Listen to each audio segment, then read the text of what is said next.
Ahoy! Salsa and its conjoined twin chips. Basically the greatest food of all time. 5 signs that you're buying garbage salsa. Let's go. First sign that you're buying garbage salsa is that you're buying it in the wrong place.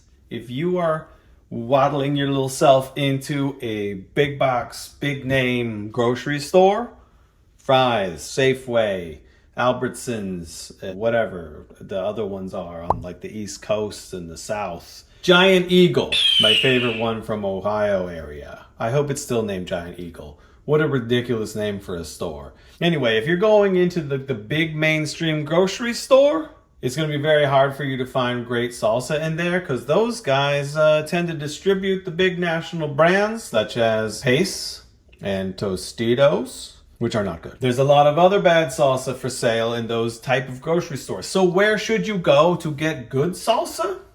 Not those stores. Smaller specialty grocery stores like Sprouts in my area. Probably Whole Foods. I don't go in there because I don't have spandex pants.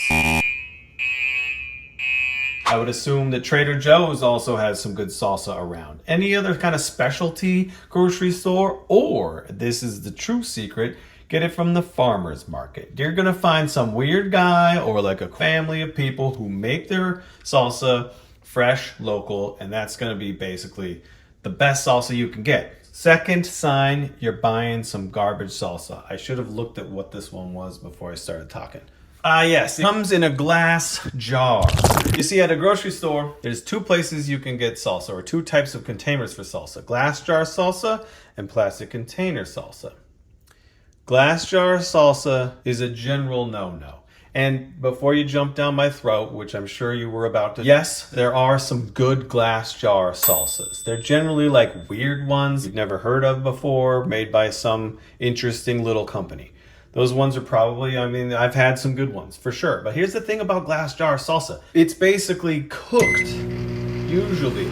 Like the way you put things into a glass jar is like you need to heat it up and put it in a hot water bath thingy and then like vacuum seal it. That's why it's shelf stable and doesn't need to be refrigerated. And in my opinion, that's like taking your date to a movie for the first date. It's a bad first date, and it's a bad way to treat salsa, okay? Salsa is supposed to be fresh, not cooked.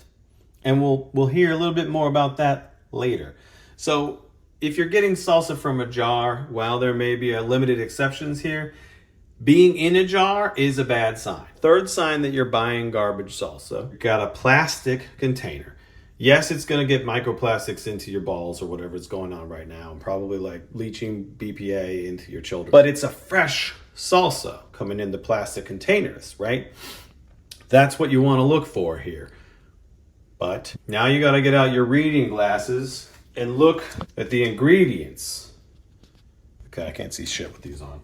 This is our unfortunate example for the day. This is Wiley's. It's me, future Jason. After reviewing the footage from this video, I realized I've been saying Wiley's for this salsa when it's actually Willie's, which is a much funnier name, and I wish I'd been saying that the whole time. But I will have my crack team of advanced editors fix it in post. You're welcome. Bye. Fresh salsa original hot, and I just happened to buy it because I was in a salsa emergency the other day, as happens, people like myself who have an addiction that they just can't really resist. And this was like the best kind of thing on the shelf in the place I was at. I was, again, shopping in the wrong place. It was an emergency, like I said, okay? Everyone can be forgiven for making mistakes sometimes, all right? Don't give me a hard time. The third sign you're buying garbage salsa, let me get back to finishing that sentence, is that it's got a bunch of preservatives in it. This one has bisulfate of soda, which I've never even heard of, and cultured dextrose, which if you're a connoisseur of preservatives, it's kind of on the better side. It's like an organic, it's made out of like fermented corn sugar, but it's also produced by like companies like DuPont, so you can trust it. Maybe. Okay. You want to look out for stuff, by the way, like potassium sorbate, sodium benzoate, bisulfate of soda, stuff like that. I was reading off a list. I'm not memorizing this stuff. I don't have time for that. I'm a father, okay? Listen, preservatives, again, in my humble 43-year-old white male opinion, Preservatives do not belong in fresh salsa or fresh products in general, okay? Right? They don't. Why would you put preservatives in something that's supposed to be fresh? The fourth sign that you're buying garbage salsa. Other shady stuff. Want to look out for stuff like xanthan gum, which is in Willie's for some reason, and natural flavors. If your flavors aren't good enough from the ingredients, your product's not good. Either it's good because the ingredients are good and they make something that's delicious, and you don't need to add natural or artificial flavors to your product, or you just shouldn't be making it. Am I right? You shouldn't be making it. If you have to add flavors to it, then the thing you made isn't good. The flavors should come from the food part. Let's go on a little digression into the world of Willie's for a moment. Sorry to pick on Willie's. Not really. You guys deserve it. You have strayed from the path of the Lord, okay? Like I said, I picked this up in an emergency, and it seemed on the face of it, fresh salsa, original hot, caution, highly addictive, all the things that I'm looking for in a salsa. Willie has been serving up his tongue-slapping, authentic Mexican cantina-style salsa for over 40 years. But doesn't that sound good? That sounds great. My taste buds will thank me as they dive into loads of cilantro and bursts of onion and garlic and cultured dextrose and xanthan gum. I went on a little research excursion since I was already making a video about salsa, and I happened to pick this one up, and then I found, disappointing things on the back of it. So I went to their website, and what does Willie's say to us? What makes us the best? I'm going to read it to you. We're so fresh and so green. At Willie's fresh salsa, we use real ingredients, tomato, cilantro, onions, and more, like preservatives and xanthan gum, to make an authentic Mexican cantina-style salsa. I'm sorry, man, but there's some ingredients in there that are not authentic Mexican-style cantina fucking anything. And also, Willie's is made in Ohio. And there's nothing wrong with making things in Ohio, don't get me wrong. Those people should be allowed to make salsa, even though they're so far from Mexico. It's you can't even measure the distance. Rulers don't go that far. The thing is, I live in Arizona. Why the hell is my grocery store even selling me salsa from Ohio when I live in the center or just off to the north of the center of worldwide salsa production? The best salsa on earth. The birthplace of salsa is practically underneath my feet, and yet I find in my grocery store this shit from Ohio. I'm not bitter at all. I'm fine. A couple more things about Willie's. Well, we're on the topic, picking on a company that probably has tons of lawyers. Don't sue me. I'm very small and poor and cute. Look at this. You wouldn't sue this face, would you? Willie's is made by Willie, who is actually a man named Dennis, which I can't blame anyone for operating with a fun pseudonym. I've considered it myself. One day you may log on to YouTube and find that this channel is called Wiley's Wild Opinions or something like that.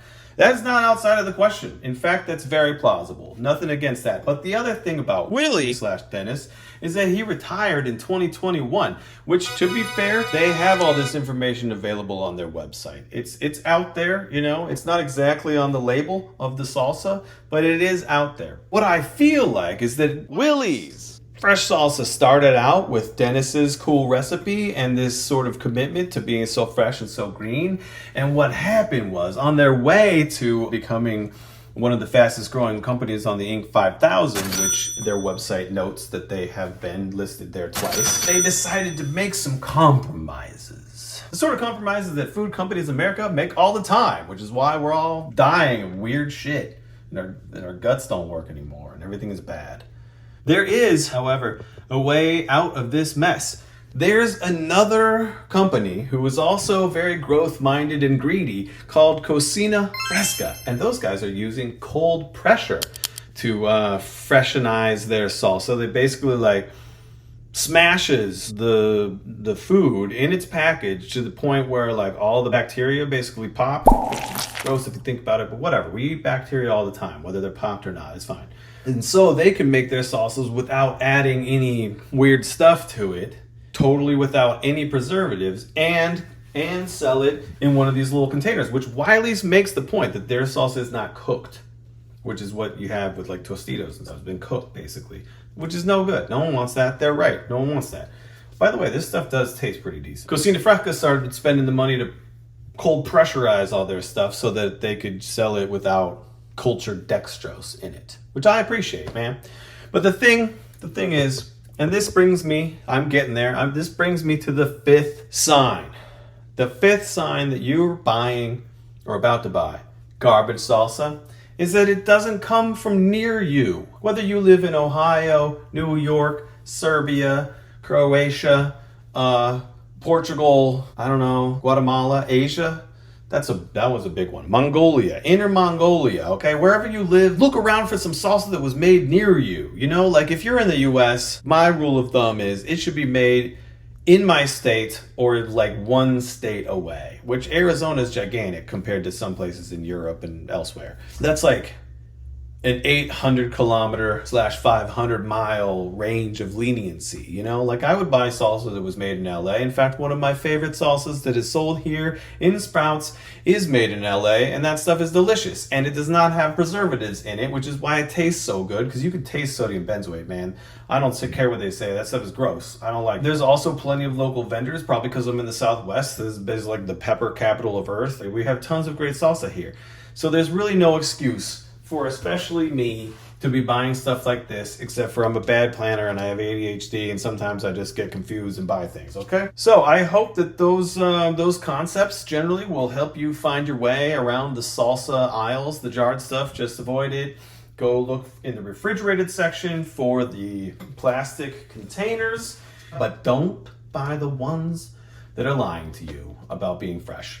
Just buy the ones that are actually fresh. And then when you crack that thing, you got to eat it in like 3 or 4 days. Otherwise, it's going to get real weird real fast. You ever had some fermented salsa? Don't do that.